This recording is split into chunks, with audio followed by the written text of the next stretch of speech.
네, 다시 한번 이 복된 주를 맞이하여 이 자리까지 나오신 모든 분들을 진심으로 환영합니다. 지난 시간은 아브라함이 거둔 놀라운 승리에 대해서 살펴보았습니다. 참 자신이 집에서 기른 군사들을 이끌고 가서 메소포타미아의 그 연합군들을 물리치고 참 승승장구하면서 돌아오는 그 아브라함의 모습. 참 우리가 만약 그런 경우를 이렇게 당하게 된다면은 아주 참 이 어깨가 한도 끝도 없이 올라갔을 것입니다. 웬만한 건 이렇게 눈에 들어오지도 않고 힘을 주고 다니면서 참 자신의 그 힘을 이렇게 자랑하고 그 힘을 계속 유지하려고 더 큰 어떤 군대를 만들거나 더 큰 세력을 키워가는 그런 모습으로 발전했을 것입니다.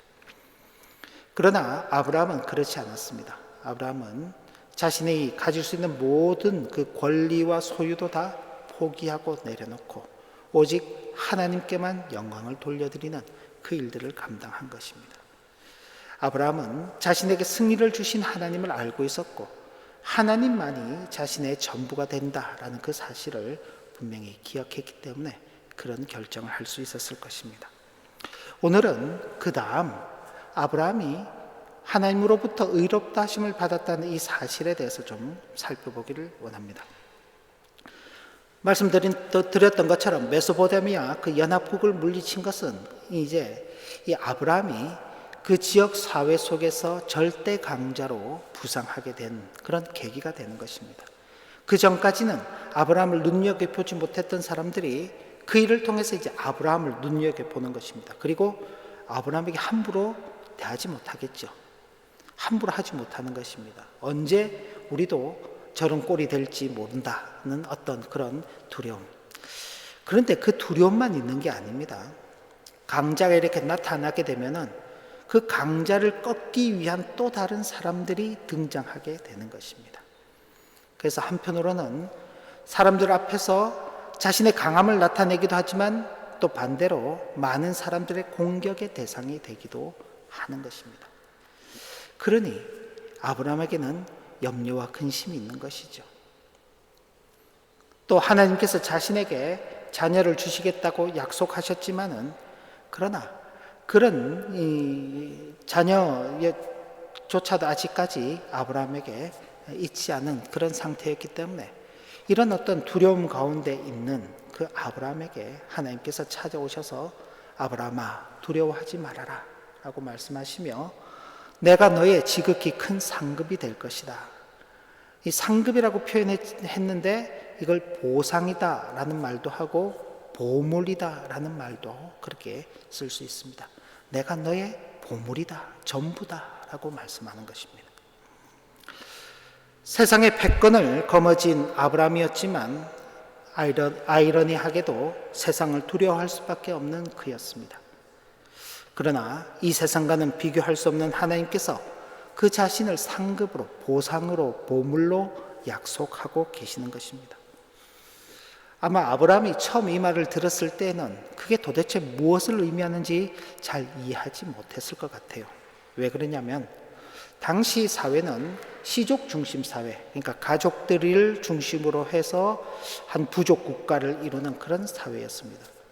근데 아브라함에게는 지금 자녀가 있다 그랬나요? 없다 그랬나요? 자녀가 없어요. 그러니까 자녀가 많이 생산이 돼야지, 이제 자녀가 많이 태어나야지 그 자녀들이 또 결혼을 하고 그러면서 또 출산을 하고 그래서 사람의 수가 점점 많아지는 것입니다. 그래서 강력한 어떤 그런 부족 국가를 이루게 되는데 그게 없잖아요.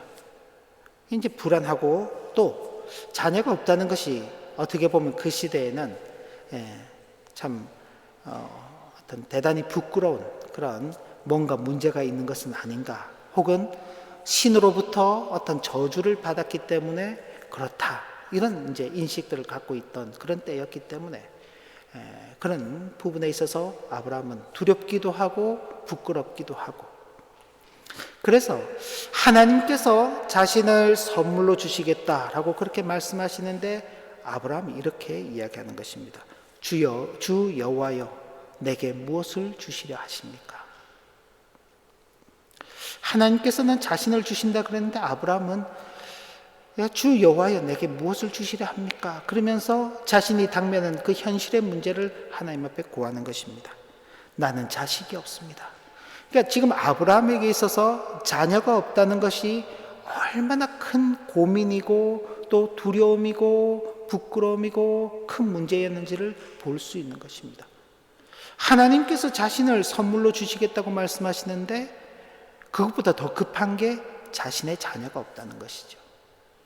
하나님께서 내게 자녀를 주시겠다고 약속하셨는데 자녀가 없습니다. 그래서 제 집에서 길리운 이게 뭐 종이라고 그렇게 보는 견해도 있고 혹은 아브라함의 먼 친척이다라고 보는 견해도 있는데 어쨌든 엘리에셀 하나님께서 도우시는 자, 아주 이름이 멋집니다. 다메섹 사람인데 하나님께서 도우시는 자라는 그 이름을 가진 이 엘리에셀을 자신의 상속자로 삼겠다, 후계자로 삼겠다고 그렇게 하나님 앞에 말씀드린 것입니다.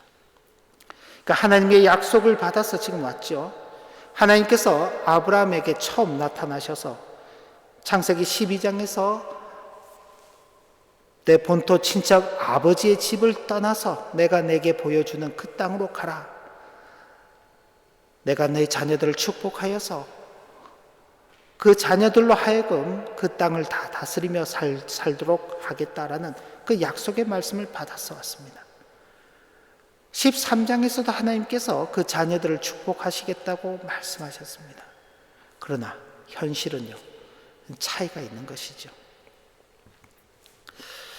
그럼에도 아브라함이 하나님에 대하여 주 여호와라고 그렇게 고백한 것을 보면 그는 하나님께서 약속하신 것을 반드시 지키시는 분이라는 사실에는 전혀 의심이 없었다는 것을 알 수 있습니다.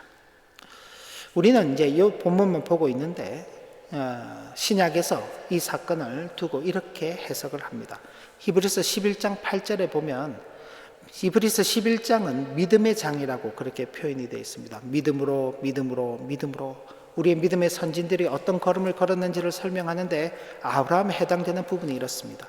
믿음으로 아브라함은 부르심을 받았을 때에 순종하여 장래의 유업으로 받을 땅에 나아갈새 갈 바를 알지 못하고 나아갔으며 자기가 가야 할 그 길에 무엇이 기다리고 있는지 잘 몰라요. 두려움이 있는 길이라는 것입니다. 염려와 걱정이 있는 길이라는 것이죠. 우리가 지금 여기 이제 지금이야 시대가 많이 좋아져서 우리가 독일로 오기 전에 독일에 대해서 검색도 해보고 독일 사람들은 어떻게 사는지, 독일에서 살고 있는 우리 한국 사람들은 어떻게 사는지, 거기에는 뭐 한인 커뮤니티는 있는지, 뭐 한국 음식은 살 수 있는지 없는지 이렇게 다 조사를 하고 나오잖아요. 근데 그것도 없이 그냥 아무것도 없는, 전혀 정보가 없는 곳을 가라 그러면요, 쉽게 가기가 어려워요. 막상 가려고 해도 겁이 나고 정말 가야 되나 하는 어떤 그런 생각이 들어서 포기할 수도 있고 그렇습니다. 그 당시는요, 그런 정보가 없는 겁니다. 그냥 하나님께서 가라 그러는데 가는 거예요. 무엇으로? 오직 믿음 하나만 가지고 가는 겁니다. 그러니까 아브라함은 믿음의 걸음을 계속 걸어왔던 사람인 것입니다. 그럼에도 하나님께서 자신을 방패와 상급으로 주신다는 말씀 앞에서 현실의 문제를 토로한 아브라함을 본다면 분명 그의 마음에 하나님의 약속에 대한 어떤 의심도 있고 또 하나님께서 그 일을 이루신다는 확신도 없었다는 것을 우리가 볼 수 있는 것입니다. 그래서 하나님께서 아브라함에게 이렇게 말씀해 주시는 겁니다. 4절부터 5절까지 말씀을 같이 한번 읽어보겠습니다. 4절 5절입니다. 그 사람이 내 상속자가 아니라 내 몸에서 날 자가 내 상속자가 되리라. 그를 이끌고 밖으로 나가 이르시되 하늘을 우러러 무뼈를 셀 수 있나 보라. 또 그에게 이르시되 내 자손이 이와 같으리라. 그러니까 지금 현실의 문제, 아브라함에게서 뭐가 현실의 문제라 그랬나요? 자녀가 없는 것. 그 현실의 문제를 아브라함이 토로를 하니 참 답답하죠. 근데 하나님께서 그 아브라함에게 보다 더 쉽게 설명을 해주는 것입니다. 밖에 이제 우리도 여기 이제 요즘은 이제 해가 좀 길어져서 별 보기가 힘든데 이제 겨울만 하더라도 그죠? 밖에 나가서 보면은 별이 굉장히 많죠. 그러니까 하나님께서 아브라함에게 그 별을 봐라. 별 참 많지. 내 자손이 저 별처럼 많을 것이다. 그 별을 셀 수가 없잖아요. 셀 수 없는 그 별들을 보면서 하나님께서 이 약속을 이루실 것이다 라는 것을 다시금 확인하게 되는 것입니다. 바로 그 말씀을 믿은 아브라함, 그리고 그 아브라함을 하나님께서 의롭게 여겨주셨다 라고 그렇게 성경은 표현하고 있습니다. 근데 여기서 이제 우리가 조금 생각해 볼 것은, 하나님께서 약속하신 것은 자녀입니다. 자녀. 그리고 아브라함은 하나님께서 자녀를 약속해 주신 그 하나님을 믿었죠. 자, 아브라함은 약속하신 그 자녀, 하나님께서 약속하신 그 자녀를 주시겠다는 그 약속하신 하나님을 믿었습니다. 근데 그것이 아브라함에게 의롭게 여겨졌다라고 말할 때 이게 무슨 의미를 갖고 있는가? 아브라함이 드디어 자녀를 가질 수 있겠구나.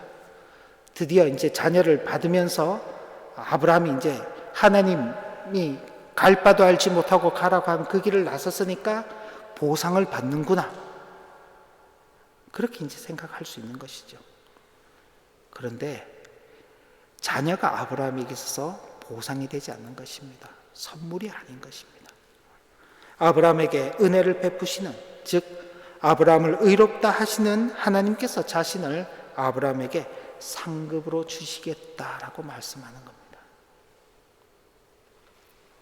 그러니까 아브라함은 온통 자녀에게 마음이 가 있는데 하나님께서 그런 자녀에게 마음이 가 있는 그 아브라함을 의롭다고 말씀하시면서, 그래, 내가 너를 의롭다고 한 것은 내가 너의 상급이 되기 때문에 너가 의롭다는 것을 받는다라고 말하는 것입니다. 자, 이걸 조금 뒤에 가서 다시 설명을 해보면 우리가 받는 의로움을 생각해 보면 좋을 것 같습니다. 자, 아브라함에게 그 뒤에 어떤 사건이 벌어지냐? 아브라함이 이제 다른 질문을 던집니다. 하나님, 그럼 하나님께서 제게 약속의 땅을 주시겠다고 했는데 그 땅을 내가 받을 줄 어떻게 제가 알겠습니까? 이제 땅 이야기로 또 넘어가요. 그런데 하나님께서 그때 아브라함에게 이렇게 말씀하십니다.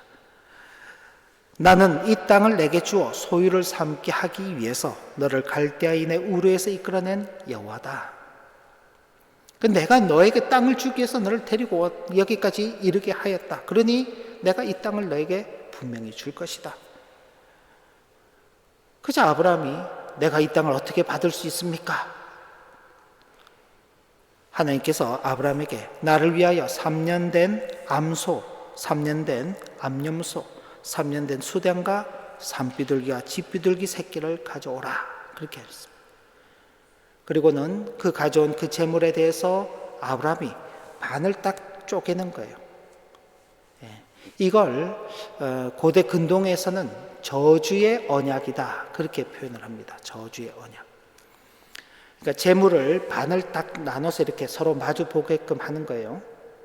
그러면서 그 약속을 맺는 사람들이 그 재물 사이를 걸어가는 것입니다.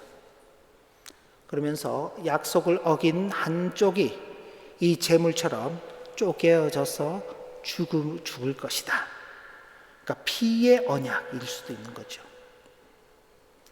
그러니까 어느 정도인지 알겠죠? 그러니까 이렇게 약속을 맺으면 약속을 어길 수가 없는 거예요. 근데 하나님께서 그렇게 하시는 것입니다. 근데 그 길을, 그 쪼개놓은 그 중간 사이를 우리 오늘 본문은 아니지만 뒤에 이어지는 12절부터 21절까지의 본문을 보면 아브라함이 그 사이를 지나가는 게 아니라 하나님 혼자서 그 사이를 지나가시는 겁니다. 마치 하나님께서 이렇게 말씀하시는 것이죠. 내가 너에게 한 그 약속을 지키지 않는다면 난 죽어도 좋다라고 말씀하는 겁니다. 하나님께서 뭐가 답답하셔가지고 아브라함에게 그런 약속을 하실 필요가 있을까요? 근데 이건 하나의 예표였습니다. 시간이 오래 흐르고 난 다음에 우리에게는 그 예표가 아닌 실체가 나타나게 되는데, 그 실체가 어디에 있느냐?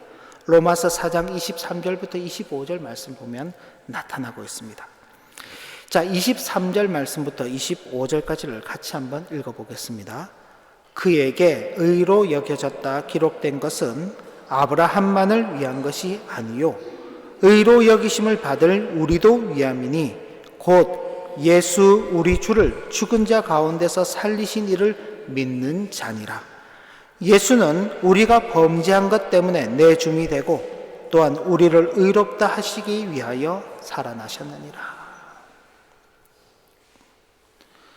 하나님께서 아브라함에게 너는 네가 나를 믿으니 너를 의롭다라고 내가 칭한다. 근데 그 의롭다고 칭하는 그 일을 통해서 그 일의 보증으로서 하나님께서 뭘 하시느냐? 하나님께서 친히 재물을 쪼개신 그 길로 들어가시는 것입니다. 그리고 내가 그 언약을 지키지 않는다면 내가 죽어도 좋다라는 그런 어떤 뜻을 아브라함에게 보여주셨어요. 그러니까 아브라함은 그 언약을 알고 있죠. 이건 언약을 어기는 자가 생명으로 갚아야 될 언약이다. 그러니 하나님께서 반드시 지키신다. 근데 그 지키시는 일이 결국 뭐냐? 아브라함에게 겨우 자녀를 주고 땅을 주는 것으로 끝이 아니라 그 아브라함을 의롭다 하시는 하나님 자신을 주신 그 내용이 신약시대에는 그의 아들 예수 그리스도께서 이 땅에 오셔서 우리의 죄를 대속해서 죽으시는 그 사건으로 나타나게 되는 것입니다. 그래서 아브라함이 하나님 앞에 의롭다 하심을 받았다는 것은 아브라함만을 위한 것이 아니다. 의롭다 여기심을 받을 우리를 위한 것이다. 우리는 어떻게? 우리가 어떤 하나님과의 그 언약 관계 속에서 우리가 그 재물 사이를 지나가지 않았죠. 우리는 아무것도 하지 않았습니다. 하나님께서 당신의 아들을 친히 제물로 내어주시고 그 아들의 죽음을 통하여서 그저 우리는 의롭다 하심을 받도록 하신 것입니다. 이어지는 로마서 3장 23절부터 26절까지 말씀을 한번 다시 읽어보겠습니다. 같이 읽습니다.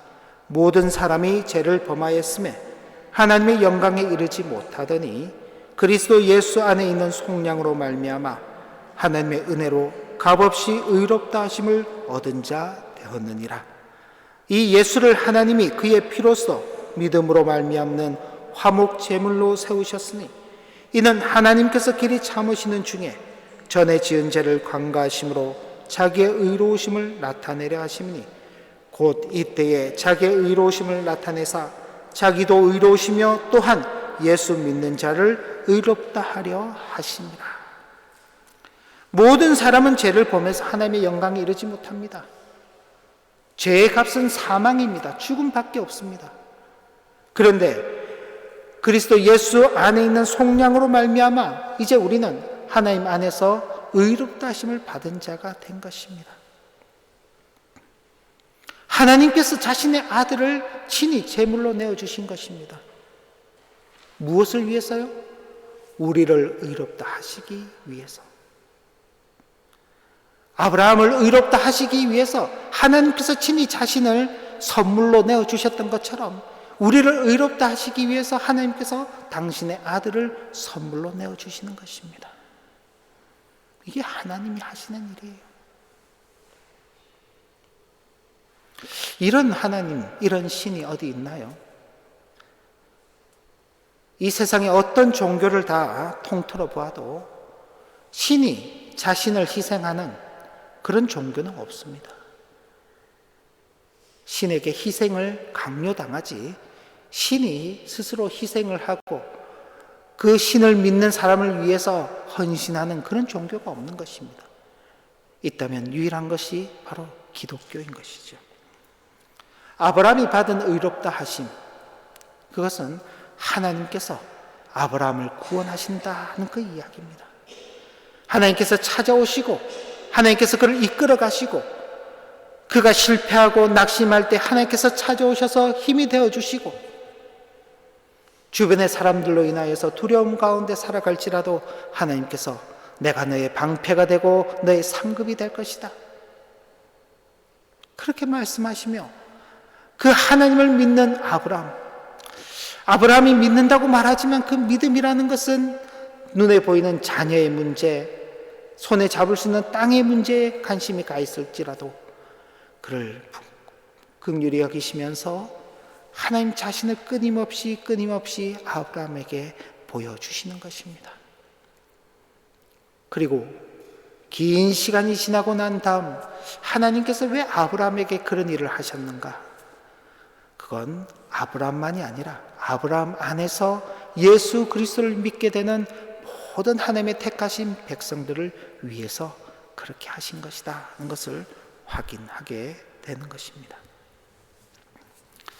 아브라함을 의롭다 하시기 위하여 약속하시고 친히 보증하시며 이 땅의 가치를 넘어 자신을 상급으로 주시는 분이 아브라함의 하나님이십니다. 그래서 구약 이스라엘 백성들은 이 호칭을 굉장히 좋아해요. 아브라함의 하나님, 이삭의 하나님, 야곱의 하나님, 그리고 그 하나님이 우리의 하나님, 그렇게 고백하는 것입니다. 아브라함, 이삭, 야곱에게 약속하시고 그 약속을 신실하게 이루시는 그 하나님, 그 하나님이 우리의 하나님이다. 그건 이스라엘 사람들만의 하나님이 아니죠. 우리도 믿음 안에서 예수 그리스도로 말미암아 아브라함의 자녀들이 되었습니다. 영적인 아브라함의 자녀들. 그러니 아브라함에게 약속하시고 보증하시고 땅의 가치를 넘어서 자신을 상급으로 주신 그 하나님은 바로 우리의 하나님도 되시는 것입니다. 이런 사실을 분명히 기억해야 하겠습니다. 그리고 우리를 위하여 자신을 주신 예수 그리스도로 인하여 의롭다 하심을 입은 우리 자신들임을 분명히 기억하면서 받은 은혜에 감사하며 주님을 따르는 일생, 주님을 따르는 자로서 살아가는 그 생애가 가장 복되다는 사실을 알고 그 가운데서 믿음으로 나아가는 우리 모두가 되시길 주님의 이름으로 기원합니다. 기도합니다. 하나님 아버지, 오늘도 주신 교훈의 말씀을 마음에 새기며 땅의 문제, 이 땅의 가치에 마음 빼앗기기 쉬운 형편 속에 있던 아브라함에게 하나님께서 친히 찾아오셔서 땅의 문제, 땅의 가치를 넘어서는 하나님 자신을 선물로 주시고 그 하나님을 믿는 그 아브라함을 의롭다 하여 주셨습니다. 아브라함을 의롭다 하신 것은 아브라함만을 위한 것이 아니라 예수 그리스도 안에서 그 은택들을 누리게 될 우리들도 위함이라고 성경은 고백하고 있습니다. 바로 그 하나님이 우리의 하나님이시고 그 하나님께서 베푸시는 은혜와 사랑 가운데 우리가 의롭다 하심을 예수 그리스도 안에서 입은 줄 알고 의롭다 하심을 받은 자답게 이 땅 가운데서 주의 말씀에 순종하는, 주님의 말씀을 따르는 신실한 삶을 살아가도록 은혜 베풀어 주옵소서. 예수님 이름으로 기도 올리옵나이다. 아멘.